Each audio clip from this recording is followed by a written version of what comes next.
අයිබෝවන් සුබෝදෑසනක් වාසනාවන්ත ජයග්‍රාහී දවසක් ප්‍රාර්ථනා කරන ඔබට ඔබ 7 වෙනි පැය සමගින් එකතු වෙන්නේ. අද දවසෙත් අපි වඩාත් වැදගත් වන්නා වූ ක්ෂේත්‍රයක් පිළිබඳව කතා කරන්න සූදානම්. රටේ තුටේ අපි දන්නවා විශේෂයෙන්ම දැන් බොහෝ දෙනාගේ කනින් කොනින් ඇහෙන කාරණා තමයි අපේ ශ්‍රමය නැත්නම් මිනිස් බලය හරියට පාවිච්චි කරනවද නැත්නම් මේ දේ පාවිච්චි කරලා දියුණු වෙච්ච රටවල් එක්ක අපිත් ඉස්සරහට යනවද? මේක දීර්ඝ කාලිනව සෑහෙන කාලෙක ඉඳන් අපේ රටේ කතා බහට ලක් වෙච්ච මාතෘකාවක්. විශේෂයෙන්ම මිනිස් බලය හරියට කළමනාකරණය කරගත්තොත් ලෝක ආර්ථිකේ බලවතෙක් වෙන්න තරම් අපහසු නැහැ, තරම් අමාරු නැහැ.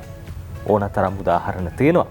අපේ රටේ මිනිස් බලය කොහොමද කළමනාකරණය කරගන්නේ? අපේ ශ්‍රමය හරියට කළමනාකරණය කරගන්නේ කොහොමද? ඒ සඳහා ඒ වෙනුවෙන්ම පිහිටුවා තිබෙන ආයතනයක් මිනිස් බල සහ රැකී ආරක්ෂා දෙපාර්තමේන්තුව. අද දවසේදී අපි කතා කරන්න සූදානම් මිනිස් බලයට වැඩි වටිනාකමක් එකතු කරමින් මේ ශ්‍රමය කොහොමද හරියට පාවිච්චි කරන්නේ?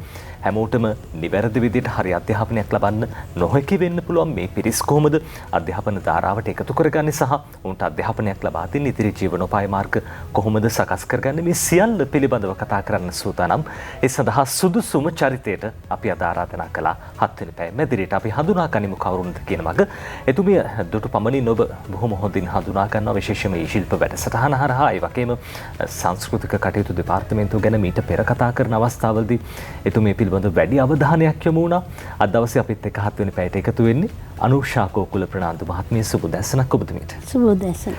එතුමිය මිනිස් බල සහ රැකී ආරක්ෂා දෙපාර්තමේන්තුවේ අධ්‍යක්ෂ ජෙනරාල්තුමිය. ඉතාමත්ම වටිනා ක්ෂේත්‍රයක්, වටිනා දෙපාර්තමේන්තුවක් කිව්වොත් නිවැරදි. මේ මිනිස් බලය හරියට කළමනාකරණය කරගත්තොත් ඕන තරම් ලෝකේ ජයග්‍රහණය කරන්න පුළුවන් බව අපි දන්නවා. ඒ තරම් ඕන තරම් උදාහරණ තියෙනවා. අනුෂා මහත්මිය මේ මොකක්ද ඇත්තටම මිනිස් බල සහ රැකී ආරක්ෂා දෙපාර්තමේන්තුවේ සිද්ධ වෙන්නේ මූලික කාර්යභාරය විදිහට? ඔව්, ඇත්තටම මිනිස් බල හා රැකී ආරක්ෂා දෙපාර්තමේන්තුව ක්‍රියාත්මක වෙන්නේ තරුණ ක්‍රීඩා අමාත්‍යාංශය යටතේ. මේ දෙපාර්තමේන්තුව මේ රටේ ස්ථාපනය කරලා තියෙන්නේ 2010 දී. අපි සම්බන්ධ වෙන්නේ මෑතකදී. මේ දෙපාර්තමේන්තුව ඇත්තටම රටේ හදවත වාගේ අපි තේරුම් ගත්ත විදිහට. මොකද රටක වටිනාම සම්පත ඔබ සඳහන් කළා වාගේ මානව සම්පත. එතකොට මේ මානව සම්පත උපතේ ඉඳන් මරණය දක්වා කොහොමද මනාව කළමනාකරණය කරන්නේ කියන කාරණේ පිළිබඳව අදාළ ආයතන වෙත නිර්දේශ ලබා දෙන්න පරිශනාත්මකව ඒ වගේම ඒවා ක්‍රියාත්මක කරන්න අනික කෙනෙක්ගේ වෘත්තීය මාර්ගය පැහැදිලි කරලා දෙන්න. ඒකට විශේෂ ක්‍රමවේද තියෙනවා. වෘත්තීය මාර්ගෝපදේශනීය ලංකාව පුරා වෘත්තීය මාර්ගෝපදේශ නිලධාරීන් සහ මානව සම්පත් සංවර්ධන නිලධාරීන් ඉන්නවා. ප්‍රාදේශීය ලේකම් කොට්ටාස 334ෙම දිස්ත්‍රික්ක 25ෙම. එතකොට මේ නිලධාරීන් හරහා පාසල් පද්ධතිය හරහා කොහොමද දරුවෙක්ගේ අනාගතය සකසා ගන්න කියන එක පූර්වයෙන් උපදෙස් ලබා දීම, මාර්ගෝපදේශන පැවැත්වීම, මේවට විද්‍යානුකූල ක්‍රම තියෙනවා, පර්යේෂණ ක්‍රම. ඒ අනුව වෘත්තීය යතුරු පරීක්ෂණය ඔබට මතකයි. වෘත්තීය යතුරු පරීක්ෂණය මේ දේවල් සිද්ධ කරන ඇත්තටම වෘත්තීය යතුරු පරීක්ෂණය දැන් ඔටෝමේට් කරලා තියෙන්නේ. ඕනෑම කෙනෙකුට වෙබ් අඩවියකින් ඕනෑම තැනක ඉඳන් කරන්න පුළුවන්. හැබැයි උපදේශනයේ සඳහා අපේ නිලධාරීන් හමු වෙන්න තමන්ට දල අදහසක් ලබා ගන්න පුළුවන් සොයන්ව. හොඳයි. ඒ ආකාරයේ මූලික කාර්යභාරයක් සිදු වෙන ඔය අතරේදී අනුෂා කෝකුල මහත්මිය මේ සමාජයේ තියෙන දැවැන්ත ගැටලුවක් මේ සහ ප්‍රශ්නයක් තමයි දැන් අපි දකිනවා මේ දැන් ඇතැම් පිරිසක් ඉන්න අධ්‍යයන පොදු සහතික පත්‍ර සාමාන්‍ය පෙළ දක්වා ඉගෙන ගන්නවා. මේ විභාගයේ අසමත් වෙන බොහෝ පිරිසක් ඉන්නවා. ඒ අසමත් වුණාම නැවත වරක් කළා කොහොම හරි උසස් පෙළට යන්න බොහෝ දෙනෙක් පෙළඹෙනවා. හැබැයි එහෙමත් නැතුව තවත් පිරිසක් අසරණ වෙනවා. ඔය අතරේදී උසස් පෙළත් පිරිසක් අසමත් වෙනවා. මේ පිරිස් වෙනුවෙන් මොනවද ඔබතුමිය අමාත්‍යාංශයක් විදිහට සිද්ධ කරන්නේ? සහ අපි දැක්ක පහුගිය කාලවකවානු ගත්තාම ඉතිහාසය ගත්තාම මේ පිරිස් සමහර වෙලාවට අර දැන් රැකියාවක් නොමැතිකමින් වෘත්තීය මාර්ගෝපදේශනයක් හම්බ වෙන්නේ නැති හින්දා ජීවිතේ සමහරට වරද්ද ගන්න අවස්ථා තියෙනවා. මේ දේවල් නැති කරන්න ඕනේ. මොනවද අමාත්‍යාංශයක් සහ දෙපාර්තමේන්තුවක් විදිහට කරන්නේ? ඔව්, ඇත්තටම මේ වසරේදී අපි සුවිශේෂී වැඩසටහනක් කරනවා. අධ්‍යාපන අමාත්‍යාංශයත් සමග ඒකාබද්ධ වෙලා අධ්‍යාපන අමාත්‍යාංශයේ උදව් උපකාර ඇතුව අපි මේ 2020 අප සාමාන්‍ය පෙළ 6,22,000ක් පමණ මේ පාසල් දරුවෝ සහ පුජ්‍යලික අංශයෙන් විභාගයට පෙනී හිටියා. මෙයින් 94,000 ගාණක් උසස් පෙළ හැදෑරීමට සුදුසුකම් ලැබලා නැති කොටසක් ඉන්නවා. එතකොට මේ තොරතුරු සියල්ලම අපි විභාග දෙපාර්තමේන්තුවෙන් ඒ කියන්නේ දෙපාර්තමේන්තු මට්ටමින් අපි ලබා ගත්තා. ඒ ලබාගෙන ඒක ලංකාවෙම පාසල්වල විහිදිලා තියෙන ප්‍රමාණයනේ 6000 ගානක අපොස සාමාන්‍ය පෙළ දරුවෝ ඉගෙන ගන්නවා. එතකොට මේ පාසල් වලත් පුජ්‍යලිකව ඉල්ලපු අයගේ විභාගයට පෙනී සිටපු අයගේ තොරතුරු අපිට ඇත්තටම විභාග දෙපාර්තමේන්තුවේ කොමසාරිස් ජෙනරාල්තුමා අපිට ලබා දුන්නා. ඒ තොරතුරු අපි බිම් මට්ටමට යවලා තියෙනවා මේ වෙනකොට සියලුම පාසල් වලට ගිහින් මොකද අර තොරතුරු තියෙන්නේ දරුවන්ගේ ලිපිනයන් එක්ක නෙවෙයි. එතකොට පාසලේ කොච්චර ප්‍රමාණයක්ද ඉන්නේ කියන කාරණේ තියෙනවා උසස් පෙළ ලියන්න මේ නැවත උසස් පෙළට ඇතුළත් නොවන කණ්ඩායම.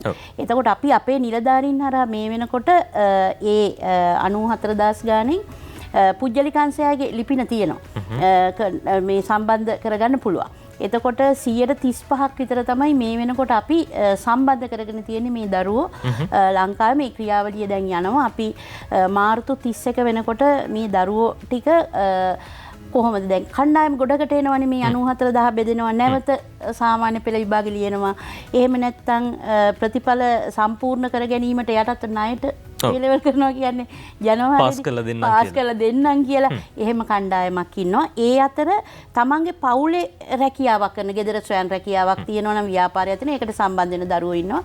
දැනටමත් නිපුණතා සංවර්ධන අමාත්‍යාංශ නිලධාරීන් සහ සම්බන්ධ කරලා පුහුණු වලට ගියා ඉන්නවා NVQ මට්ටම් ලබා ගන්න. ඊට පස්සේ තව කණ්ඩායමක් ඉන්නවා තමන් රැකියාවක් කරනවා සමහරු ඉන්නවා විදේශගත වෙනවා. ඇත්තටම කිව්වොත් ඊටාම සුළු ප්‍රමාණයක් වුණත් ඉන්නවා විවාහ වෙලත් ඉන්න අය. ඔය කාලය තුල කියන්නේ අපි අර වෙන වෙනම ගන්න තොරතුරුත් එක්ක. ඉතින් මේ වාගේ විවිධාකාරයෙන් ගියාම මොකුත්ම නොකර දැන් ඉන්න කණ්ඩායමක් ඉන්නවා. නැවත අපොස් සාමාන්‍ය පෙළ ලියන්නෙත් නැහැ.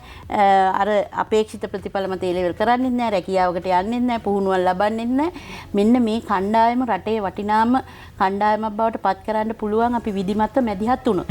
අර ඔබතුමී කියන කාරණා බොහොම වටිනවා. දැන් අපි මේ සමාජයේ බොහෝ දෙනෙක්ගේ අවධානය යොමු වෙන අර උසස් පෙළ අසමත් නම් මේ පිරිස ගැන කතා කරනවා.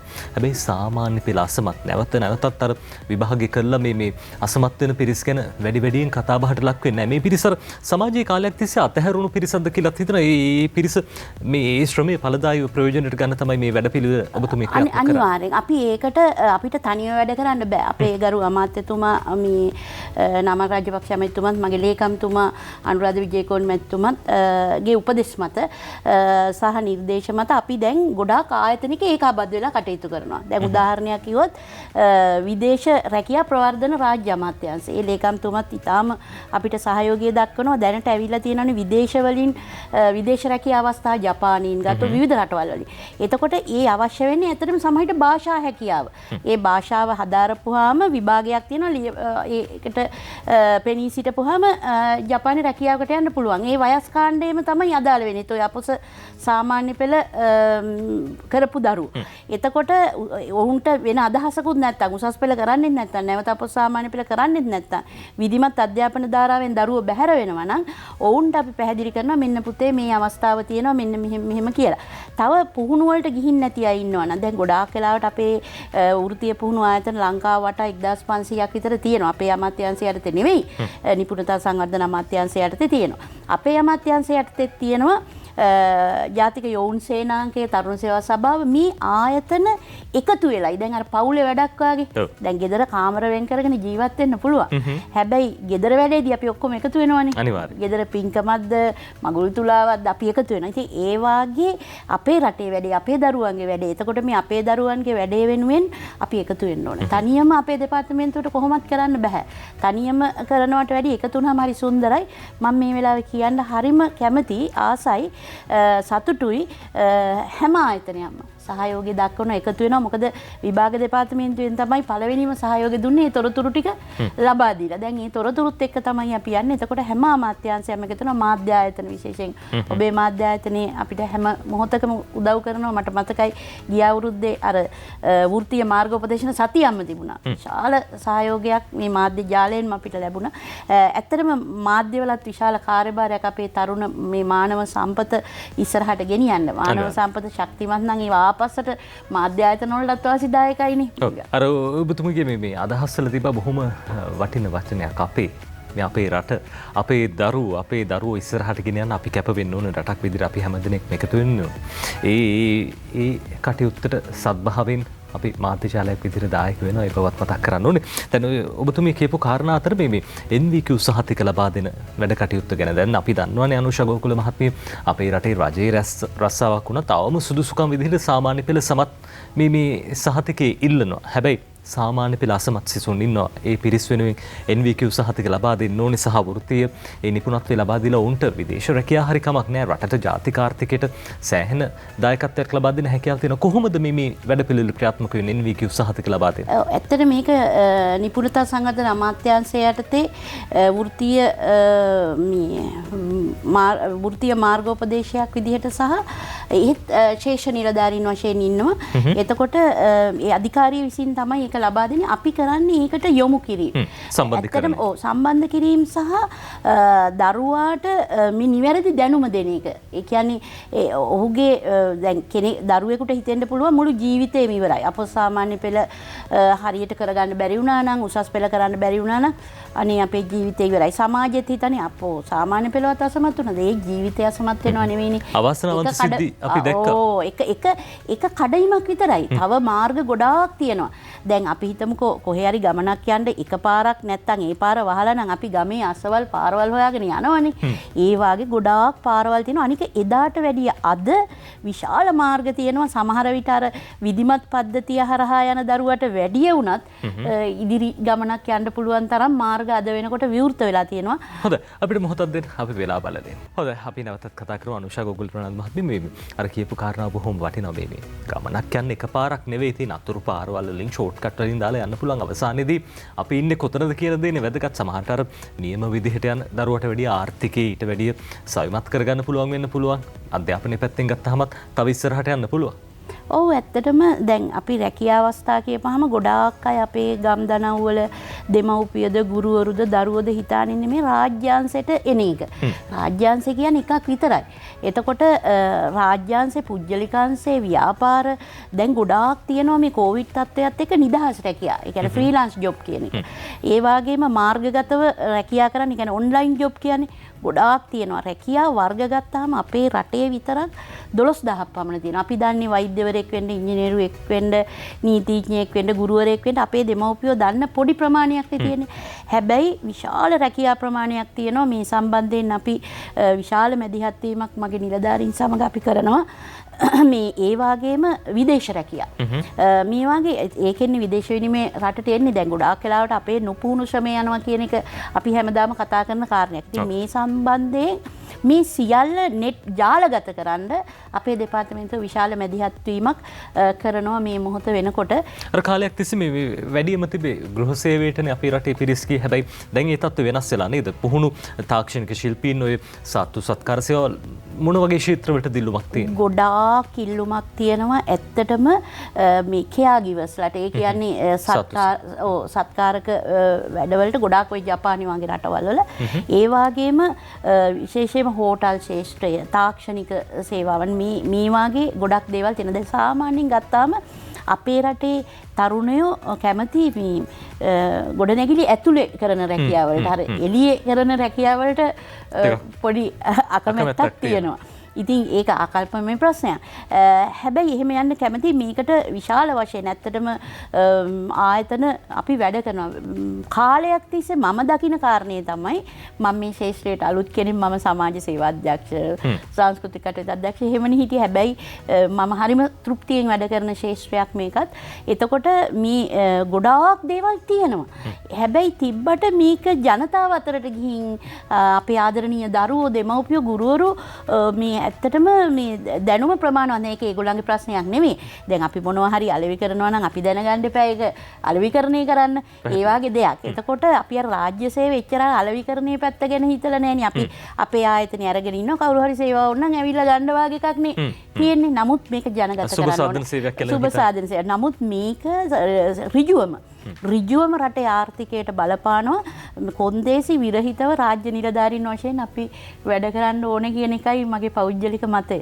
අනික හැමදෙනෙක්ටම ආදර්ශයක් කරගෙන රාජ්‍ය සේවය කිව්වම අනුෂා ගෝකුල මහත්මිය මේ සමහර වෙලාවට රටේ ජනතාවගේ හිතේ තියෙන වෙනත් අදහසක් නේ. හැබැයි ඒ අදහස් වෙනස් කරපු චරිතයක් ඔබතුමිය අපි ආචාර කරන ඔබතුමියගේ ක්‍රියාවලියට මේ දැන් අපි කතා කරමින් ඉඳපු දේ අතර දැන් මේ ඔබතුමිය කිව්ව පිරිස් බොහෝ වෙලාවට ඉන්න වයස අවුරුදු 17 18 සීමාවේ. අර කිව්වා වගේ සමහර වෙලාවට මේ අපේ දරුවෝ ඉන්නවා විවාහ වෙලත් ඉන්නවා විශේෂයෙන්ම කාන්තා පාර්ශවය ගත්තොත් එහෙම මේ වයසේ පිරිස් අපොස්ස සාමාන්‍ය පෙළ අසමත් වුණා කිව්වහම ජීවිතේ රැකවරණයක් නැහැ ඉස්සරහට යන්න මාර්ගයක් නැහැ අන්තිමේදී තෝරගන්නේ විවාහය නොයෙකුත් සමාජ කාරණා තියෙනවා දැන් මේ දේවල් වලටත් හොඳ විසඳුමක් උත්තරයක් නේද මේ වැඩේ අනිවාර්යෙන්ම දෙමව්පියන්ට ආත්ම විශ්වාසයක් ඇති කරගන්න මම වගකීමෙන් කියන්නේ රාජ්‍ය නිලධාරිනියක් වශයෙන් ඔබේ දරුවාට විශාල මාර්ග තියෙනවා ඒක නිසා අපි සමග එකතු වෙන්න අපිට උදව් කරන්න ඔබේ දරුවා වෙනුවෙන් අපි මේ මහන්සි වෙන්නේ ඔබේ දරුවා කියන්නේ අපි අර කලින් කිව්වා වගේ අපේ දරුවා ඒක නිසා මේ තියෙන මාර්ග ගැන දැනුවත් කරන්නනේ අපි මේ කතා කරන්නේ ඒක නිසා ඔබට ළඟම තියෙන ඒක හෙටට කල් දාන්න එපා දැන් උදේ මේ 7 පැයනේ. එතකොට කාර්යාල විවෘත වෙනකොටම ළඟම තියෙන ප්‍රාදේශීය ලේකම් කාර්යාලයට හරි දිස්ත්‍රික් ලේකම් කාර්යාලයට හරි යන්න. ගිහිල්ලා අපේ නිලධාරීන් ඉන්නවා මුණ ගැහෙන්න දරුවගේ අනාගතය වෙනුවෙන් ඔබ මැදිහත් වෙන්න. හොඳම දේ දරුවට කියලානේ අපි කියන්නේ. දෙමව්පියෝ හැම දෙයක්ම දුක්ඛ දෝමනසයන් දරන්නේ දරුවගේ අනාගතය වෙනුවෙන්නේ. එහෙනම් ඔබ මේ අවස්ථාව මගහරින්න එපා. අපේ මේ වැඩේට උදව් කරන්න. තාමත් අපිට දරුවෝ මුණ ගැහිලා ඉන්නේ 135යි මේ 94 මොනවා හරි දෙයක් කරනවා නම් ගැටලුවක් නෑ පුහුණුවක් හෝ එහෙම නැත්නම් රැකියාවක් හෝ ඒක තමන්ගේ කැමැත්ත කිසිම ගැටලුවක් නෑ හැබැයි කිසි දෙයක් නොකර ගෙදර දරුවව තියන්න එපා විවිධ දේවල් වලට අහිතකර දේවල් වලට යොමු වෙන්න පුළුවන් දරුවව ඒක ඔබටත් ගැටලුවක් අපේ රටටත් ගැටලුවක් වෙනවා තාමත් ප්‍රමාද නෑ අදම දැන් වෙලාව උදේ මේ කාල සීමාව බොහොම වටිනවා ඔබේ ජීවිතේ අද දවසේ හොඳින් ආරම්භ කරන්න අපි ආරම්භයේදී කියපු කාරණාව ජයග්‍රාහීව විශ්වාසවන්තව අද දවසේ ජයග්‍රහණය කරන්න ඔබට හැකියාව ලැබෙන්න කියලා. ඉතින් මේ උදෑසනින්ම ගිහිල්ලා මේ මෙතුමිය කිව්වා වගේම ඔබේ දරුවව යොමු කරන්න මේ අවශ්‍ය මාර්ගය ඒ පිරිස් කියලා දෙයි. අපි විරාමයක් ලබා ගන්න සූදානම් තව බොහෝ දේ කතා කරන්න තියෙනවා.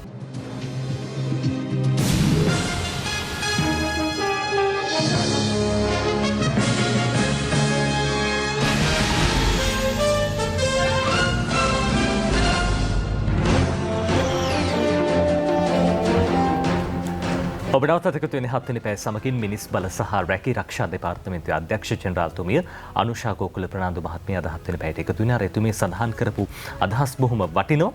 ඔබේ දුව පුතා උසස් පෙළ අසමත් නම් නැත්නම් සාමාන්‍ය පෙළ අසමත් නම් මේ ජීවිතේ එතනින් නවතින්න දෙන්න එපා. ප්‍රාදේශීය ලේකම් කාර්යාලවලට ගිහිල්ලා ඒ නිලධාරී මහත්මින් හම්බ වෙලා ජීවිතේට ඉස්සරහට වෘත්තීය මාර්ගෝපදේශයක් ලබා ගන්න ඔබට හැකියාව තියෙනවා. කොයි ක්ෂේත්‍රෙන්ද යන්න හැකියාව තියෙන මොන ක්ෂේත්‍රවලද දැන් පුරප්පාඩු තියෙන මේ හැම දෙයක් පිළිබඳව දැනුවත් වෙන්න පුළුවන් සහ NVQ සහතික ලබා ගන්න කොහොමද මේ සියල්ල පිළිබඳව දැනුවත් වෙන්න පුළුවන්. ඒ අතරදී අනුෂා මහත්මිය දැන් විශේෂයෙන්ම දැන් අර මේ ඔබතුමියගේ දෙපාර්තමේන්තුව ක්‍රියාත්මක කරන වැඩසටහන් ගණනාවක් තියෙනවා. දැන් වෙබ්සයිට් එකට එහෙම ගියොත් තොරතුරු ගොඩක් ලබා ගන්න පුළුවන්. ඒ අතරදී අර වෘත්තීය යතුරු පරීක්ෂණය, වෘත්තීය මාර්ගෝපදේශන, රැකියාව වෙළඳපොළ මේ හැම දෙයකින්ම සන්නද්ධයි මිනිස් බල සහ රැකී රක්ෂා දෙපාර්තමේන්තුව අපි ගැනත් කතා කරමු. ඔව් ඇත්තටම අපි දැන් අපි මාර්ගගතව පුළුවන් ඕනෑම පෞද්ගලිකංශේ රැකියා ලබා දෙන ආයතන වලට ලියාපදිංචි වෙන්න. ඒ වගේම ඒ කියන්නේ දිස්ත්‍රික් රැකියා කේන්ද්‍ර 25ක් තියෙනවා. උතුරු නැගෙනහිරත් එක්කම සක්‍රියව ක්‍රියාත්මක වෙන රැකියා කේන්ද්‍ර 25ක් තියෙනවා. එහි රැකියා ලබා දෙන ආයතන වාගේම රැකියා අපේක්ෂිතයින්ට ලියාපදිංචි වෙන්න පුළුවන්. එතකොට ඒ අය සම්බන්ධ වෙලා තමන්ගේ රැකියා අවස්ථාව ගලප ගන්න පුළුවන් සොයන්ව. ඊට අමතරව අපි රැකියා වෙළඳපළවල් තියෙනවා දිස්ත්‍රික් මට්ටමින් ජාතික මට්ටමින් හරි ලස්සන අත්දැකීමක් තියෙනවා මේ පසුගිය කාලෙම අපි මාර්ගගතව රැකියා පොළවල් කරා. හරි සාර්ථකයි. ඒ කියන්නේ සහභාගීත්වයත් වැඩි, සාර්ථකත්වයත් වැඩි මාර්ගගතව ඔන්ලයින් අපි රැකියා ලබා දෙන ආයතන ජාතික තලයේ 100ක් විතර මේ වෙනකොට රෙජිස්ටර් වෙලා 100කටත් වැඩි ප්‍රමාණයක් ලියාපදිංචි වෙලා තියෙනවා. එතකොට ඒ ආයතන වලට ඇත්තටම සමහර විට දන්නේ නැහැ අපේ රැකියා අපේක්ෂිතයින් මොනවා රැකියාද තියෙන්නේ කියලා. එතකොට ඒ ආයතන ඇවිල්ලා කියනවා මෙන්න තියෙන හිමිකම්, අයිතිවාසිකම්, වරප්‍රසාද, අනුග්‍රහ, ප්‍රතිලාභ ඒ ආයතනවල මේවා කියලා. එතකොට දරුවෙකුට තීරණය කරන්න පුළුවන් තමන්ගේ රැකියාව මොකක්ද කියලා. දැන් ගොඩාක් වෙලාවට අවුරුදු 30 35 වෙනකනුත් තමන්ගේ රැකියාව තීරණය කරගන්න නැති තරුණ පිරිස් අපි දකිනවා. ලංකාවේ තාරුණ්‍ය කියන්නේ අවුරුදු 15යි 29යි අතර. අර හරිම දුක්ඛදායක කාරණාව තමයි අනුෂ මහත්මිය. දැන් අපි කැමති නැති ක්ෂේත්‍රයක රස්සාවක් තෝරගත්තොත් තෘප්තිමත් නෑ රැකියාව පිළිබඳව. අනිවාර්යෙන් නජිත් මම කියන්න ගියේ ඒ කාරණය අපේ සමාජයේ තියෙනවා. දැන් ගොඩාක් අය අහන්නකෝ දැන් ඔබේ වයසේ සමකාලීන යාළුවෝ හම්බුනොත් වැඩක් නෑ ඉතින් ඔය කරනවා වුණාට මම හොය ඉන්නේ හොඳ රස්සාවක් කියනයි තමයි වැඩියම හම්බෙන්නේ. ඒකට හේතුව තමයි ලැබියාව හා හැකියාව කියලා එකක් තියෙනවා. ඒ කියන්නේ ලැබියාව කියන්නේ කැමැත්ත. හැකියාව කියන්නේ ස්කිල් එක. එතකොට මේ ඉන්ට්‍රස්ට් එකයි ස්කිල් එකයි ගැලපුණොත් තමයි කෙනෙක් තෘප්තිමත් වෙන්නේ. ඕනෑම කෙනෙක් ඇහැරගෙන ඉන්න පැය ගානෙන් වැඩි වෙලාවක් රැකියාව කරන ස්ථානේ රැඳෙන්නේ. එතකොට එතන තෘප්තිමත් වෙන්න ඕනේ. එහෙම නැත්නම් පළමුවෙන් පිරෙන්නේ තමයි. ඊට පස්සේ අවට අය, පවුලේ සමාජිකයෝ, ඊට පස්සේ තමයි රටට බලපාන්නේ. ඉතින් ඒක නිසා මේක තේරුම් බේරුම් කරගන්න විද්‍යානුකූල ක්‍රමවේදය මුළු ලෝකෙම පාවිච්චි කරන විද්‍යානුකූල ක්‍රමවේදයක් අපි පාවිච්චි කරනවා. දෙපාර්තමේන්තුව කාලයක් තිස්සේ පාවිච්චි කරන්නේ. අපි ඒක දැන් මාර්ගගතව කරනවා. කැරියර් ටෙස්ට් එක. ඒ කියන්නේ වෘත්තීය යතුර කියන එක. මේක ඇත්තටම අපේ දෙපාර්තමේන්තුවේ සුවිශේෂ කණ්ඩායම ඉන්නවා. ඒ අතර ප්‍රියන්ත කියලා මේ අපේ දකුණු පළාතේ ඉන්නවා මේ මාතර දිස්ත්‍රික්කයේ ඊටාම මේ දක්ෂ නිලධාරියෙක්. එයා තමයි මේ දෙක කරන් මාර්ගගත කරන්න අපිට කුරුණේ ඇත්තටම ඒ දරුවගේ නම සඳහන් කරාට බලන්න අලුතෙන් රාජ්‍ය සේවයට අපු සංවර්ධන නිලධාරි කෙනෙක්. එයා මේ අපිට මේ සම්පූර්ණයෙන් මේ මාර්ගගත කරන්න නොමිලේ තමයි ඒ මේ තාක්ෂණික සහාය ලබා දුන්නේ අපේ නිලධාරීන්ගේ දායකත්වයෙන්. ඉතින් මේ දේවල් ගොඩාක් තියෙනවා. ඔබට ඔබේ දරුවා අර වයසට ගිහින් රැකියාවක් හොයන ස්ථාවරත්වයක් නැති වෙන්න අවශ්‍ය වෙන්නේ නැහැ. ඒක මුල් කාලේ ඉඳන්ම කරන්න. සමහර පිරිසිනෝ විශ්‍රාම ගියාටත් පස්සේ කෙනා කරපු දෙයින් තේරුමක් නැහැනේ. මට මීට වැඩිය හොඳ රස්සාවක් තිබ්බනම් හොඳයි කියලා. ඒ තේරුම් ගන්න අවුරුදු 60ේදී. ඒ කියන්නේ අර ස්කිල් එක තේරුම් ගන්න. අනික සමහරව ඉන්නවා බහුවිධ කුසලතා තියලා. ඒ කියන්නේ එකක් නෙමෙයි රැකියා ගණනාවක් කරන්න පුළුවන් අය ඉන්නවා. ඒ අයත් අර නිතර රැකියාව මාරු කරගෙන යන අය ඉන්නේ. ඒ කියන්නේ කුසලතාවය තිබිලා. ඉතින් මේ දේවල් හඳුනා ගන්න පුළුවන්. ඔබේ දරුවා කොයි මාර්ගයටද යන්න පුළුවන් කියන එක ඔබටත් දරුවටත් හඳුනා ගන්න පුළුවන්. ඒ මාර්ගෝපදේශය අපෙන් ලබා ගන්න පුළුවන්. ඒ වෘත්තීය මාර්ගෝපදේශය ඊටාම වැදගත්. ලෝකේ සාමාන්‍යයෙන් 6-7 පන්ති වල ඉඳන් මේක පටන් ගන්නවා. කියන්න සතුටුයි මේ අධ්‍යාපන ප්‍රතිසංස්කරණත් එක්ක මියත් අධ්‍යාපන පද්ධතිය ඇතුළට එනවා විධිමත් වෘත්තීය මාර්ගෝපදේශනීය පාසල් පද්ධතියට. ඒ සම්බන්ධයෙන් විශාල වැඩපිළිවෙලක් අපි මේ ඒ වගේම අධ්‍යාපන අමාත්‍යාංශය, ප්‍රතිසංස්කරණ අමාත්‍යාංශය, අපේ ජාතික අධ්‍යාපන ආයතනය අපි සියල්ලම එකතු වෙලා මේ මොහොත වෙනකොට ඒ සඳහා කටයුතු කරගෙන යනවා. මේ අවුරුද්දෙම මැයි මාසේ ආරම්භ කරන්න යන්නේ පාසල් 215ක පමණ. 2023 ඉඳන් අපේ දරුවන්ට පොඩි කාලේ ඉඳන්ම තමන්ගේ ලස්සන ජීවිතේ හදාගන්න කොයි පාරේද මම යන්න ඕන කියලා පාර කලින් හඳුන්ලා දෙනවා.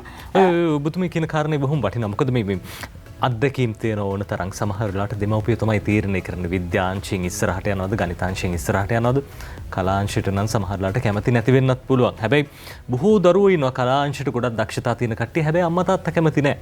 විද්‍යා හරි ගණිත හරි අංශයෙන් ඉස්සරහට යන්න කියන්නේ දැන් මේක ඔය ඔබතුමී කියන කාරණා බොහොම ලොකු පිටිවහලක් වෙයි කියලා අපි හිතනවා ඉස්සරහට. අනිවාර්යෙන් අපි අපේ ඇත්තටම ආකල්පමය ප්‍රශ්නයක් තියෙන නිසා දැනුවත් වීමේ ගැටලුවක්. අපි හිතන්නකො චිත්‍ර ශිල්පය හදාරනවා කියලා.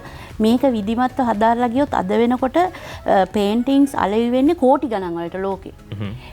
දැන් මේක දන්නේ නැනේ දෙමව්පියෝ. ඒක මම නැවතත් කියන්නේ මේක දෙමව්පියන්ගේ ප්‍රශ්නයක් නෙමෙයි. අපි වගකිය යුතු ආයතන මේක විධිමත්ව කරන්න. ඒ කියන්නේ අපිට වෙලාවල් ලැබිච්ච වෙලාවට අපි කියලා මේක හරියන්නේ නැහැ. අර උදේට නැගිට්ටාම දත් මදිනවා මූණ හොදනවා වගේ මේක නිරන්තරයෙන් මන්තරේ වගේ කියලා තමයි ජනගත කරන්න වෙන්නේ. මොකද දශක 7ක් විතර මේ දේවල් ගැන වෙනස්වනේ හිතලා තියෙන්නේ අපි. ඒක නිසා දරුවෝ සතුටෙන්ද ඉන්නේ. ප්‍රධාන දේ හැපිනස් නේ. සතුට නැත්තම් සල්ලි ගොඩකුයි දරුවෝයි ඔක්කොම ඉඳලා ජීවිතේ අපි කියන්නේ අලකලංචි කරගන්නවා කියන්නේ. ඉතින් මේක නැති වෙන්න සතුට කියන එක රටක දැන් ලෝකේ per capita happiness ඒක පුජ්‍යල සතුටනේ වැදගත්ම දර්ශකය වෙන්නේ රටක සංවර්ධනේ. එතකොට මහ ජනතාව රටේ පොදු ජනතාව අපේ ආදරණීය මානවීන් සතුටෙන් නම් ඒක රටක සංවර්ධනයට දැවැන්තව බලපානවා. ඒ අසතුට ඇති වෙන්නේ අර තෘප්තිමත් වෙන්න තියෙන මහා ඒ සතුටට පාදක වෙන කාරණා පිළිබඳව නොදැනුවත් වීම. ඒක නිසා වැරදි දේවල් තෝරගන්න. මොකද මානවයෙක් වුණාම සතුට අවශ්‍යමනේ ජීවත් වෙන්න. එතකොට අර හරි විදිහට නොලැබෙනකොට වෙන වෙන දේවල් වලට හුරු වෙනවා. ඒක නැවත රටේ සංවර්ධනයට අය බලපෑමක් නේ. සමහරට ඒ සතුට හොයන්න යනවා මත්පැන් වලින්, මත්ද්‍රව්‍ය වලින්, අනිවාර්යෙන් අපරාධ සිද්ධ වචනේ කියන්න ගියේ නෑ මත්පැන් වලින් එහෙම නැත්නම් විවිධ අක්‍රමිකතා. ඒ කියන්නේ විවිධ වැරදි ක්‍රම වලට මුදල් හොයන්න යනවා. කෙටි ක්‍රම වලට මම ආදරෙන් දෙමව්පියන්ගෙන් ඉල්ලන්නේ කෙටි මාර්ගවල යන්න එපා. ඒ කෙටි මාර්ග හොයාගන්න ගියාම ඒ කෙටි ක්‍රම හොයාගන්න ගියාම මේ මාර්ග කෙටි කියන එක තේරුම් ගත්තා නම් හොඳයි. අවසාන ජීවිතෙත් කෙටි වෙනවා. ඕකේ අද ජීවිතෙත් කෙටි වෙනවා.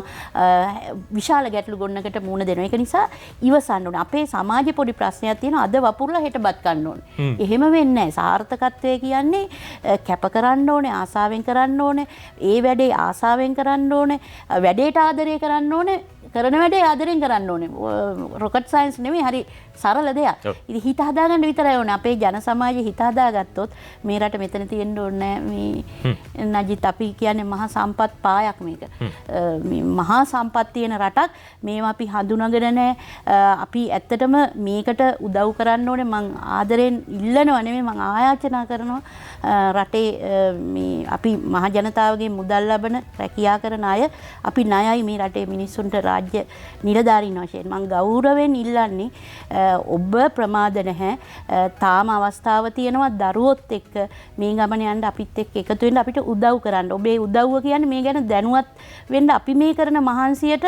මොකද අපි ගොඩාක් මහන්සි වුණාට නජිත් අර යන ප්‍රමාණය අපි කූඹි වගේ යන්නේ කියන්නේ කූඹි කඩිසරයි තමයි. නමුත් ගමන පොඩ්ඩයිනේ යන්නේ අපිට අශ්‍යය වගේ යන්න ඕනේ. නමුත් විවිධ බාධා තියෙනවා. ඒ බාධා සියල්ල අභියෝග අපි අවස්ථාවක් කරගෙන ඉන්නේ.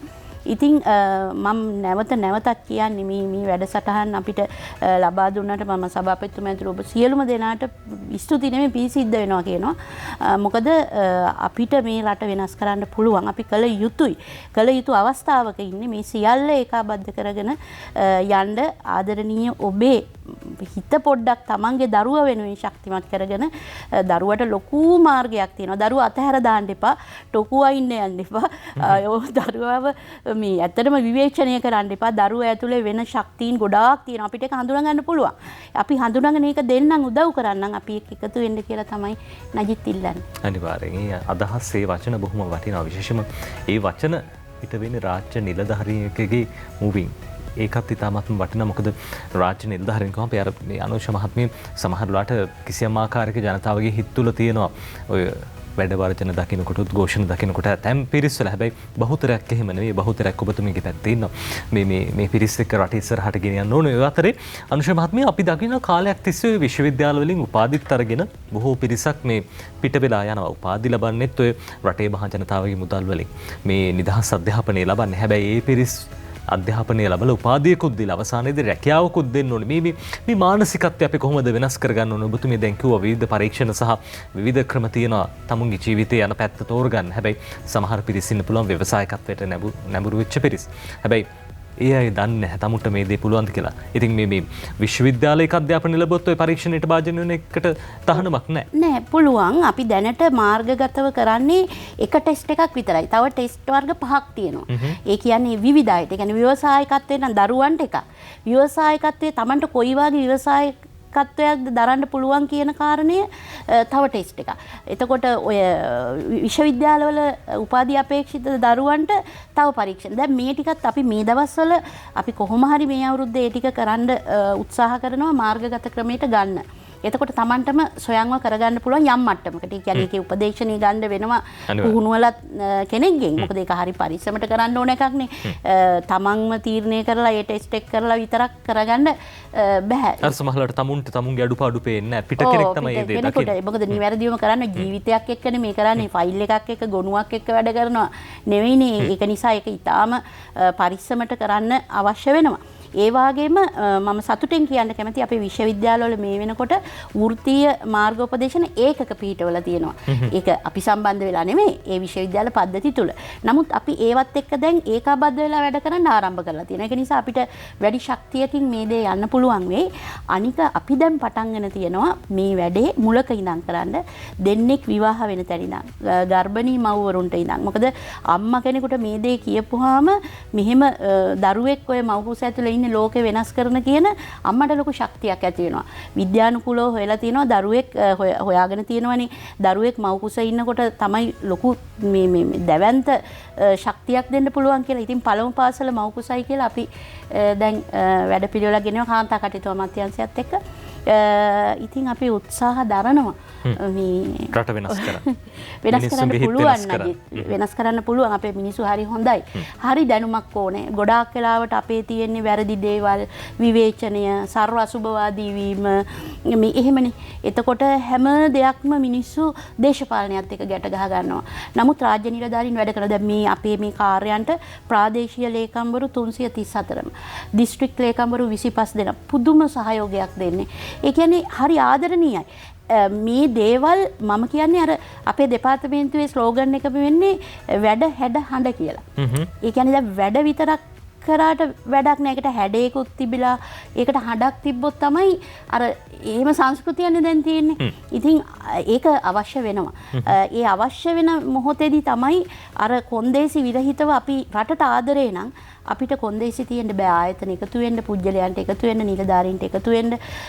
ඒක නිසා අපි සියලුම දෙනා එකතු වෙලා මේ දරුවෝ ටික යහපත් මගට ගන්න, නිවැරදි මගට ගන්න ආර්ථිකයේ කොටස්කරුවෝ වෙන්න යන්න පුළුවන්. ඔබ ලස්සන ප්‍රශ්නයක් අහුවා මේ විශ්වවිද්‍යාල පද්ධතිය ගැන. ඇත්තටම අපේ තියෙන යැපුම් මානසිකත්වය. අපි අර ගොඩ කාලෙකින් දකින්නේ මේ බෝඩ් අල්ලගෙන ඉන්න රැකියා දියව රස්සා දියව. ඒක ලෝක බැංකුවේ ඉඳන් ලංකාව හදන්න ඉන්නේ කට්ටිය. ඒ කියන්නේ එහෙම සංස්කෘතියක් තියෙනවා. ඒ මේ මම නිලධාරියෙක් වශයෙන් මේක කියන්න කොච්චර ඉඩහසර තියෙනවද මන් දන්නේ. මේ පක්ෂ දේශපාලනයේ ඇතුලේ ඒක දකිනවා. ඒ කියන්නේ රටට ආදරේ නම් අපි හැම යහපත් දෙයක්ම බලන්න ඕනෑම අඳුරු වලාකුළක රිදී රේඛාවක් තියෙනවනේ. මේ මොහොතේ මොන අඳුරු වලාවක් තිබ්බත් ඒක රිදී රේඛාව අල්ලගන්න පුරවැසියන් වශයෙන් අපි ඇත්තටම අපි එහෙම කළ යුතුයි මේ මොහොතේදී. නැත්තම් අපි සියලු දෙනායි පරාජය වෙන්නේ. කවුරු කාලයක් තිස්සේ සිද්ධ වුණේ කාලයක් තිස්සේ සිද්ධ වෙලා තියෙන එක බොරුව නඩත්තු කරන්නයි පවත්වාගෙන යන්නයි ගොඩක් කල් කරන්න බෑනේ. ඒක කොයි මොහොතේ හරි ඉවර වෙනවා. ඒක නිසා මේ ස්වභාව ධර්ම විශ්ව ශක්තියක් තියෙනවා. ඒ විශ්ව ශක්තිය ඇතුලේ තමයි අපි වැඩ කරන්න ඕනේ. මේ දරු පැටවුට මොන තරම් දක්ෂද නජිත්. අපි ගම් දනව් වලට ගියාම දකිනවා අපේ මිනිස්සු මොන තරම් තමන්ගේ උත්සාහයෙන් දේවල් කරනවද කියලා. සමහරු ඉන්නවා මාසෙට ලක්ෂ 10 විතර ආදායම ගන්නවා මේ ඉස්කෝලේ 10ටවත් ගිහින්නේ නැහැ. තනියම ව්‍යාපාර කරගෙන අපේ නීති රීතිත් ලේසි නෑනේ. ඔක්කොම තියෙන්නේ ආපස්සට යන්න හිතෙනේවනේ බොහෝ තැන්වල. ඒ කියන්නේ අර යාවත් කාලීන වෙලා නැහැ ඇත්තටම නීති. ආයුධම් පත්‍රයක් යොමු කළ දවස් දෙකක් තුනක් රස්තියාදු වෙලා. ඔව් ගොඩක් වෙලාවට මේ ගොඩක් තැන්වලදී මිනිස්සු හැරස් වෙනවා. ඒ කියන්නේ ආදරයෙන් පිළි අරගෙන ඒ කියන්නේ ගෙදර දරුවන්ට ආදරය කරනවා වගේ ගෙදර අම්මට තාත්තට ආදරය කරනවා වගේ රාජ්‍ය නිලධාරීන් එතන ඉන්න ඕනේ. ඒක කතා දෙකක් නෑ. ඒක විය යුතුයි. මොකද අපිට නිදහස් අධ්‍යාපනයෙන් උගන්වලා 24 වෙනිදා 25 වෙනිදා වෙනකොට ඊටත් කලින් සමහර වෙලාවට වැටුප ගෙවනවා. මෙලෝ ප්‍රශ්නයක් අහන්නේ නෑනේ. පඩිය හම්බෙනවා. දැන් කොවිඩ් කාලේ කවුද සුරක්ෂිත වුනේ කියන්නකෝ. රාජ්‍ය සේවකයා සුරක්ෂිත වුණා. එතකොට අපිට කොච්චර වගකීමක් තියෙනවද අපේ සීමාවන් කඩාගෙන ගිහින් out of box හිතලා අපිට වැඩ කරන්න. ඉතින් ඒක නිසා ඒ පැත්තක් තියෙනවා. නමුත් හොඳ සුන්දර රාජ්‍ය නිලධාරීන් ඉන්නවා. ඉතින් ඒ නිලධාරීන් එක්ක මේ ගමන අපිට යන්න වාසනාව තියෙනවා කියලා මම හැම වෙලෙම හිතනවා. මම මොන තරම් මේ දේවල් සිද්ධ වුණත් සමාජයේ සර්ව සුබවාදීව අපි හිතන්නේ අපි ගම් වලින් ආපු අය. ඉතින් ඒ සර්ව සුබවාදීව හිතන නිසාම මම දෙමව්පියන්ගෙන් ඉල්ලන්නේ අපි ඔබ ගැන සර්ව සුබවාදීව හිතනවා නම් ඇයි ඔබට ඔබ ළඟ ඉන්න දසමසක් කුසේ තියාගෙන හදපු ඒ දරුවා ගැන සර්ව සුබවාදීව හිතන්න බැරි හිතන්න කියන එක තමයි මේ ඉල්ලන්නේ. අර මේ ඔබතුමිය සඳහන් කරපු කාරණා අතර තිබ්බ මේ thinking out of the box මේ අපි හිතන රාමුවෙන් එළියට ගිහිල්ලා හිතන්න මේ එහෙම හිතන්නත් ඔබතුමීලගේ අමාත්‍යංශය පුරුදු පුහුණු කරනවා. ඔව් ඇත්තටම මේ අපේ ලයිෆ් ටෝක් කියලා වැඩසටහන් මාලාවක් යනවා. ඒ කියන්නේ හැම සතියේ දවස් 5ේම නජිත් රාත්‍රී 8-9 සඳුදාට තියෙන්නේ පෙරපාසල් ගුරුවරුන්ට. ඒ කියන්නේ පෙරපාසල් ගුරුවරයා හදාගත්තාම එතනින් දැවැන්ත වෙනසක් කරන්න පුළුවන්. පෙරපාසල් ලංකාවේ 20000කට ආසන්න ප්‍රමාණයක් තියෙන ගුරුවරු 30000ක් පමණ ඉන්නවා. ඉතින් මේ 30000ම ආමන්ත්‍රණය කරන්න තමයි අපේ සිහිනේ. අඟහරුවාදාට අපි විශේෂයෙන්ම පවුලට ආමන්ත්‍රණය කරනවා. බදාදට විවසායකින්ට, බ්‍රහස්පතින්දට ලංකාවේ ගුරුවරුන්ට 267000 ගුරුවරු ඉන්නවා. ඒ ගුරුවරුන්ගේ චින්තනය අපි ධනාත්මකව ගේන්න ඕනේ. හොඳ ගුරුවරු ඉන්නවා. නමුත් ප්‍රශ්නෙකුත් තියෙනවනේ. රටේ අනාගත පරපුර බිහි කරන අනාගත පරපුර බිහි කරන්න සිකුරාදාට තරුණයින්ට කතා කරනවා. හැමදාම රාත්‍රී 8-9 ඔබට මේකට සම්බන්ධ වෙන්න පුළුවන්. අන්තර්ජාලය ඔස්සේද පුළුවන් සම්බන්ධ වෙන්න? පුළුවන්. ඒ කියන්නේ අපි ඇත්තටම මේ Zoom තාක්ෂණය හරහා කරනවා. සජීවීව. ඒක අපි ඊට පස්සේ උඩුගත කරනවා. ඒ කියන්නේ අප්ලෝඩ් කරනවා අපේ YouTube නාලිකාවට Inspired Career කියන YouTube නාලිකාවට ඕන කෙනෙකුට බලන්න පුළුවන්. හැමදාම යන වැඩසටහන් එහි තියෙනවා. ඔබට ශක්තියක් වෙයි ඒක. ඒ වගේම මම මේ කියපු දේවල් සියල්ලම ඔබට අපේ වෙබ් අඩවියට ගිහින් නජිත් බලා ගන්න පුළුවන්. www.dome.gov.lk www.dome.gov.lk වෙබ් අඩවිය Department of Manpower and Employment මිනිස් බල සහ රැකී ආරක්ෂා දෙපාර්තමේන්තුවේ නිල වෙබ් අඩවියට ගිහිල්ලා මේ හැම දෙයකටම සහසම්බන්ධ වෙන්නත් පුළුවන්. ඒ අතරදී Inspired Career YouTube නාලිකාව හරහාත් මේ දේවල් ඔබට නරඹන්නට හැකියාව තිබෙන බව මෙතුමිය මතක් කළා. අපි සූදානම් විරාමයක් ලබා ගන්න.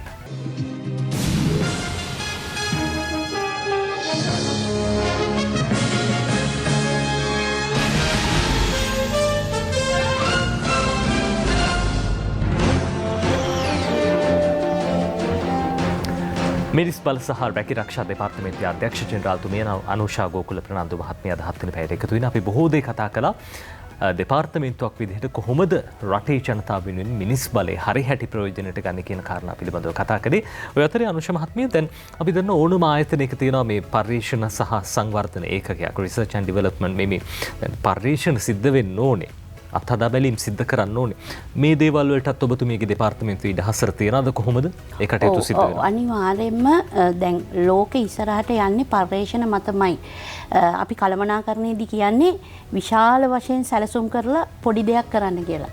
අපි කිසිම සැලැස්මක් නැතුව ලොකු දේවල් කරපුවාම ඇත්තටම ඒක අපිට කළා කියලා කියන්න පුළුවන් කොච්චර බලපෑම සමාජයට වෙනවද කියන එක ගැටලුවක්. ඒ නිසා පර්යේෂණය ඊටම වැදගත්. මම මේ දෙපාර්තමේන්තුවට ආවට පස්සේ මම අපේ ලේකම්තුමාගේ අනුමැතිය අරගෙන අපි පර්යේෂණාංශයක් ස්ථාපිත කරා. ඒ වගේම පර්යේෂණ අධ්‍යක්ෂකවරයෙක් ඉන්නවා, කාර්ය මණ්ඩලයක් ඉන්නවා.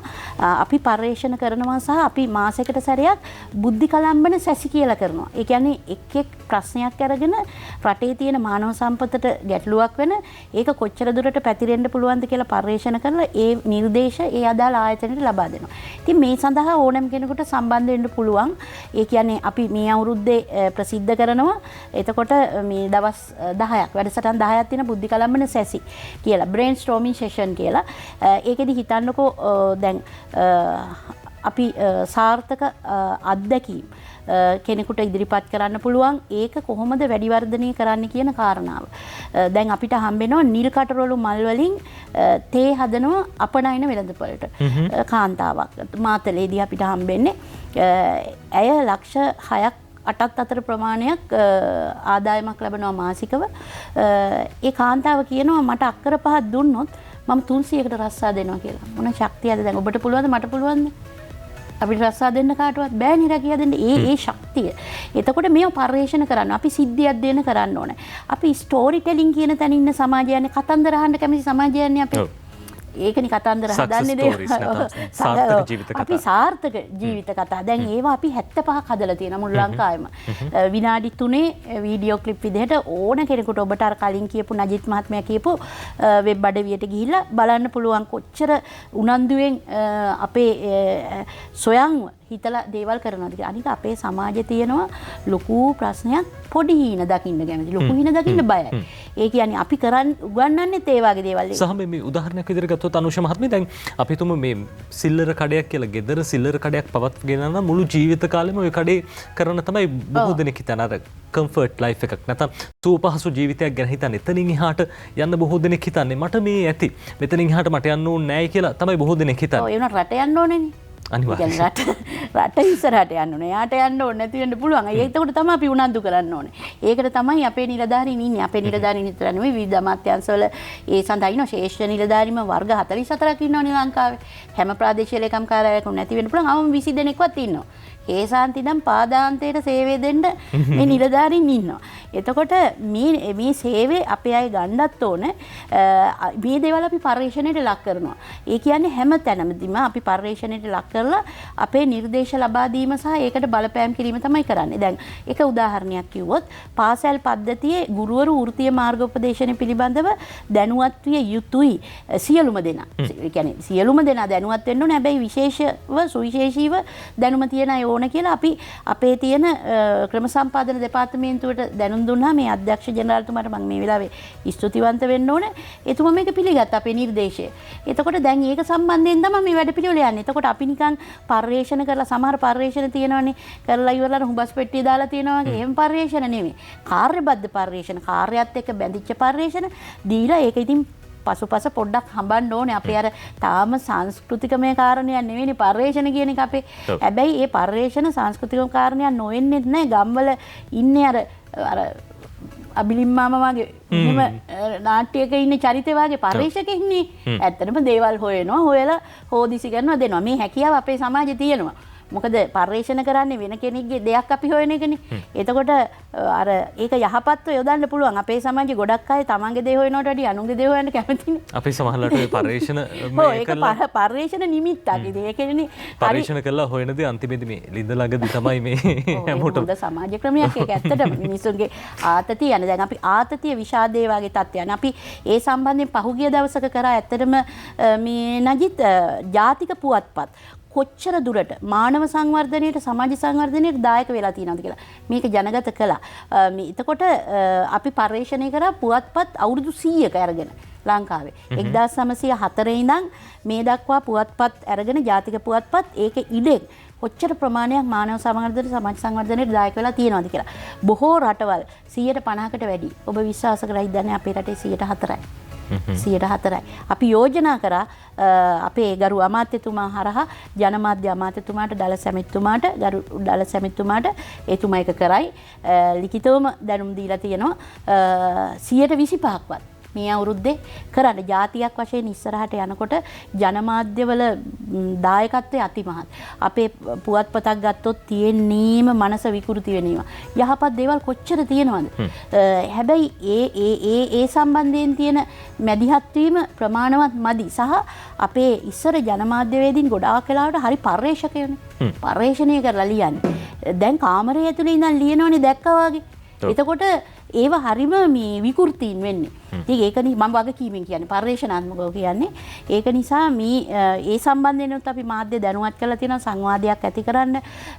අපේ මේ වර්තමානයේ ජීවත් වෙන අපිට මහා වගකීමක් තියෙනවා මේ ඉතිහාසය ගැන කිය පාරම් බබා ඉඳලා හරියන්නේ නැහැ. මැරිලා ගිහින්. ඉස්සරහ අනාගතේ අපි ගැන කියන දේ අපි අද හදන්න ඕනේ. පැහැදිලිවම අර ඔබතුමිය කියන කාරණාව ඇතුළේ තියෙන අපි මේ අපූර්ව ඉතිහාසයක් ගැන වසර 2000කට 3000කට කලින් ඉතිහාසය ගැන කතා කරනවා. අපේ රටේ ඉදිවෙච්ච දාගැබ් එතකොට මහා වැව් ගැන කතා කරනවා. හැබැයි වර්තමානයේ ඒවා ඉදි වෙනවද ප්‍රශ්නයක් ඒක?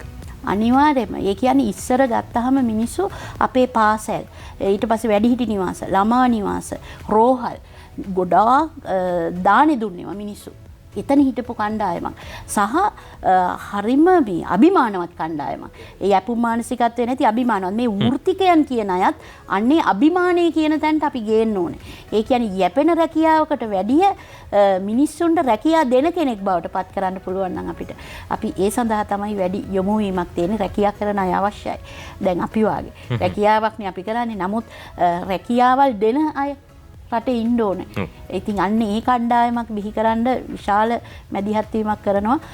අපි විශ්වාස කරනවා මේ ඉදිරි අවුරුදු 4-5 තුල මේ ඉදිරි අවුරුදු 10 ඇතුළේ විතර මේ දේ කරන්න ඇත්තටම ලොකු සිහිනයක් තියෙනවා. ලොකු කැපකිරීමක් තියෙනවා. හොඳ කණ්ඩායමක් ඉන්නවා. අපේ අමාත්‍යාංශය කියන්නේ සොඳුරු පවුලක් වාගේ. ඒකත් බලපානවා. අපි වැඩ කරන පරිසරයත් අපිට මේ වගේ දේවල් කරන්න බලපානවා. අනික මම කොයි ආයතන හිටියත් මට මාධ්‍ය ආයතන හැමදාම උදව් කළා. ඒ කරපු දෙයක සාර්ථකත්වයක් තියෙනවා නම් ඒක මාධ්‍ය ආයතන වලටත් මම මේ ඇත්තටම ලෝභ නැතුව පිරිනමනවා. හොඳ වැඩක් කරනවා නම් මාධ්‍ය හැම විටම ඉන්නවා. ඉන්නවා අනිවාර්යයෙන්. ඒ අතරදී මේ අනුෂ මහත්මිය මේ දැන් ඔබතුමිය අර කලිනුත් සඳහන් කළා රැකියා පොළ පිළිබඳව අපේ සමාජයේ ලොකු උනන්දුවක් තියෙනවා. ඒ රැකියා පොළවලට ඇවිල්ලා බොහෝ පිරිසක් රැකියා මාර්ගවලට යොමු වෙච්ච අවස්ථා තියෙන. ඉස්සරහට මොනවා හරි මේ වගේ වැඩපිළිවෙල සංවිධානය කරලා තියෙනවද? සහ අන්තර්ජාලය හරහා අපි දන්න ඔන්ලයින් මේ දේ තියෙනවා. අනිවාර්යයෙන්ම අපි මේ අවුරුද්දේ සුවිශේෂීත්වයක් තියෙනවා. අපි රැකියා පොළ කරේ අපේ දෙපාර්තමේන්තුව. නමුත් දැන් අපි මේ අවුරුද්දේ උත්සාහයක් දරනවා වෙනත් ආයතනත් එක්ක එකතු වෙලා කරන්න. ඒ කියන්නේ උදාහරණයක් කිව්වොත් විදේශ රැකියා ප්‍රවර්ධන රාජ්‍ය අමාත්‍යාංශය. ඒ අමාත්‍යාංශයයි අපි එකතු වෙලා මේ මාර්තු 27 තියෙනවා ඒ අමාත්‍යාංශ රැකියා විශාල වෙළඳපොළක් විදේශ රැකියා සඳහා පුත්තලම දිස්ත්‍රික්කයේ. එතකොට ආනමඩුවේ. ඒ සඳහා අපි සම්බන්ධ වෙනවා. දිගින් දිගටම අපි ඒ අමාත්‍යාංශයත් එක්ක සම්බන්ධ වෙනවා. ඒ වගේ අපේ අර ශක්තිය වැඩි වෙනවනේ එකතු වුණාම මම කලිනුත් කිව්වනේ. ඒක නිසා රැකියා වෙළඳපොලේ හැඩේ වෙනස් වෙනවා එකතු වෙලා කරන විදිහට. වැඩිපුර තොරතුරු යන විදිහට. ඊට පස්සේ අපි දැන් පුත්තලම තිබ්බට මේ රටේ හැම දෙයකම සහභාගී වෙන්න පුළුවන්. එහෙම පුළුවන්. ඒ දිගටම යනවා. එහෙ සැලසුම් කරලා තියෙනවා. අපි දැන් අර මේ ගිහින් අර මේ හැම වෙලේම ඇමිනෙන කොකුවාගේ හැමතැනම තියෙන වැඩසටහන් එක අපි එකතු වෙලා තමයි මේ දේ කරන්න බලාපොරොත්තු වෙන්නේ. මොකද රැකියා වෙළඳපොලේදී 100ක් ආවොත් රැකියා කරන්න රැකියා දෙන ආයතනයි අපේක්ෂිතයිනු ගැලපෙන්නේ 100ට 10යි 20යි අතර ලංකාවේ. 100ක් ආවොත්. ඒ කියන්නේ විවිධ හේතු නිසා. එක්කෝ අපේක්ෂකයාට ගැළපීම අඩුයි. අන්නේ ඒ ප්‍රශ්නෙට පර්යේෂණාත්මකව අපි බලලා කොහොමද මේ දේ කරන්න කියන කාරණේ බලලා. මොකද බොහෝ රැකියාවලට පුජ්‍යලිකංශ විදේශ වලින් ඇවිල්ලා රැකියා කරනවා. ඇයි එහෙම වෙන්නේ? අපේ රටේ හොඳ මානව සම්පතක් තියෙදි අපි ඒකට දීර්ඝකාලීන සැලසුම් තියෙන්න ඕන. ඒවට දරුවෙක්ගේ ඇත්තටම මව් කුසේ ඉඳන් මේක පටන් ගත්තොත් අවුරුදු 10ක් යනකොට සිහිනයක් තියෙනවා මේක සාර්ථක කරන්න පුළුවන්. මොකද අපේ මිනිස්සු හරිම නිර්මාණශීලී. අධ්‍යාපන ක්‍රමයක් වෙනස් වෙලා මේ සියල්ල වෙනස් වෙලා නිර්මාණශීලීත්වයට පූදින්න ඉඩ දුන්නොත් මේක මේ රට ගොඩ දාගන්න පුළුවන්. අර ඔබතුමී මතක් කරපු කාරණා මාර්තු මාසයේ 27 වෙනිදා පැවැත්වෙන පුත්තලමේදී ආනමඩුව ප්‍රදේශයේදී පැවැත්වෙන රැකියා පොළ ඕනම කෙනෙක්ට සහභාගී වෙන්න පුළුවන්. පුත්තලමේ විතරක් නෙවෙයි ඉස්සරහට දෙවියන පුරාම මේ වැඩසටහන සංවිධානය කළා තියෙනවා. ඒ අමාත්‍යාංශයෙන් කරන්නේ අපිත් ඒකට දායක වෙනවා. ඊට පස්සේ ඒ අමාත්‍යාංශය කිව්වා අපේ දේවල් වලටත් කියන්න අපේ රැකියා පොළවල් තියෙද්දි ඒ විදේශ රැකියා දෙන නියෝජිත ආයතන තියෙනවනේ. ඒවත් අපිට සම්බන්ධ කරන්නම් කියලා. ඉතින් ඒකාබද්ධ ප්‍රවේශය කියන එක එකතු වෙලා වැඩ කරනවා කියන සංස්කෘතිය අපේ තිබුණේ කෘෂිකර්ම ආර්ථිකයත් එක්ක. එක හුවක් කියපුවාම කුඹුරට ඇවිල්ලා ඔක්කොමලා කුඹුරු වැඩ කළා. වහලේ හෙවිලි කරා. එහෙම තිබුණ සහජීවනයක්. ඒක අලුත් හැඩයට රාජ්‍ය සේවය ඇතුලේ කරන්න පුළුවන්. එකතු වෙලා වැඩ කරන සංස්කෘතිය අපිට අලුත් දෙයක් නෙමෙයි. මහ පොළොවේ තිබ්බ දෙයක්. ඒක අලුත් හැඩයක් එක්ක ඉස්සරහට ගේන එක තමයි ඉතින් අපේ වගකීම. අපි අවසාන වශයෙන් කතා කරමු අනුෂ මහත්මිය. දැන් අර ඔබතුමිය මතක් කළා විශේෂයෙන්ම අපි අපොස උසස් පෙළ සමත්තුන් පිළිබඳව කතා කරන අපොස සාමාන්‍ය පෙළ සමතුන් පිළිබඳව කතා කරන. හැබැයි අසමත් වෙන පිරිස ගැන කතා කළේ නැහැ. අපි අද ඒ පිරිසත් ඒ අයටත් ලැබෙන අවස්ථා පිළිබඳව කතා කළා. නැවතත් අපි මේදී මතක් කරන්න ඕන විශේෂයෙන්ම සාමාන්‍ය පෙළ අසමත් දරුවන්ට හැකියාව තිබෙනවා. ඔබතුමීගේ දෙපාර්තමේන්තුවත් සමගින් සම්බන්ධ වෙලා ජීවන වෘත්තිය තෝරගන්නේ හැකියාව තියෙනවා. ඇත්තටම අසමත් කියන වචනටත් වැඩිය ඔවුන්ට අපොස උසස් පෙළ කරන්න සුදුසුකම් ලැබලා නැහැ. මම අසමත් කියන වචනයටත් කැමති නැහැ. මොකද ඔවුන් හිතන්නේ ජීවිතේම අසමත් කියලා. මේ එකක් විතරයි. තව ජය ගන්න බොහෝ තැන් තියෙනවා. විභාගය අසමත් හැමදේම පෙරළුණු පැත්ත හොඳයි කියනවා වගේ අසමත් වෙච්ච එකත් හොඳයි කියලා හිත හදාගෙන තව තියෙන අර මාර්ග ටික හඳුනගන්න අපි එක්ක එකතු වෙන්න. ඒක හෙටට කල් දාන්න එපා, අදම කරන්න. අපි ඕගොල්ලන්ගේ ජීවිතේ සාර්ථක කරගන්න අවශ්‍ය සියලුම මැදිහත් කිරීම ආදරණීයව සෙනෙහසින් ඔබේ අම්මා තාත්තා වගේම දුවේ පුතේ අපි කරන්න සූදානමින් ඉන්නේ. අම්මයි තාත්තයි අවදි කරගෙන හරි යන්න බොහෝ වෙලාවට පසුගාමී වෙන්න එපා. ජීවිතය කියන එක හැම වෙලේම ඔබට ලෝකේ තැනක් තියෙනවා කියලා විශ්වාස කරන්න. ඔබ වෙනුවෙන් වෙන් වෙච්ච තැනක් ලෝකේ කොහේ හරි තියෙනවා. අන්නේ තැන හොයාගන්න තමයි අපි උදව් කරන්නේ. ඒක නිසා අපි එකතු වෙන්න. අපේ හැමෝම වෙනස් මිනිස්සු, එකිනෙකාගෙන් එකිනෙකාට වෙනස් අනන්‍ය ලක්ෂණ තියෙනවා. හැමෝටම හිමි තැනක් තියෙනවා. ඒ තැන හොයාගන්න ඔබටත් පුළුවන් මිනිස් බල සහ රැකී රක්ෂා දෙපාර්තමේන්තුවත් එක්ක එකතු වෙන්න. මම නැවතත් මතක් කරනවා ඔබට පුළුවන් Inspired Careers YouTube නාලිකාවට පිවිසෙන්න. Inspired Careers YouTube නාලිකාවට පිවිසෙන්න. ජීවිතේ හදාගන්න බොහෝ දේවල් තියෙනවා නරඹන්න ඔබට. ඒ වගේ මතක් කරනම් www.dome.gov.lk www.dome.gov.lk නිල වෙබ් අඩවිය මිනිස් බල සහ රැකී රක්ෂා දෙපාර්තමේන්තුව ඔබට පුළුවන් පිවිසෙන්න. ඒ තොරතුරු ලබා ගන්න පුළුවන් වෘත්තීය අතුරු පරීක්ෂණය මේ හැමදේම තියෙනවා මේ වෙබ්සයිට් එකට නැත්නම් මේ වෙබ් අඩවියට පිවිසුනොත් ඔබට දැක බලා ගන්න පුළුවන්. අපි සූදානම් සාකච්ඡාව අවසන් කරන්න. බොහොම ස්තුතියි අපිත් එක්ක එකතු වුණාට. මිනිස් බල සහ රැකී රක්ෂා දෙපාර්තමේන්තුවේ අධ්‍යක්ෂ ජෙනරාල්තුමිය අනුෂා ගෝකුල ප්‍රනාන්දු මහත්මිය අපිත් එක්ක එකතු වෙන්නේ. ඔබතුමීටත් සුබ දවසක් ප්‍රාර්ථනා කරන සුබ අනාගතයක් සහ මේ හැමදේම සාර්ථක වෙන්න කියලා අපි මාධ්‍ය නාලිකාවක් විදිහට ප්‍රාර්ථනා කරනවා. සුබ පතනවා නජිත් මාත් විශේෂයෙන් ස්තුතිවන්ත වෙනවා ඔබ සැමටම සභාපතිතුමැතුළු ඔබ සැමටම මේ දුන්න අවස්ථාවට අපේ දරුවෝ වෙනුවෙන්. හොඳයි එහෙනම් අපි සූදානම් අදට ඔබේ නිවසෙන් සමු අරගෙන යන්න. යලිත් අපි ඔබ මුණ ගැහෙන්න සූදානම් හෙට උදේ 7ට. ඔබට සුබ දවසක්.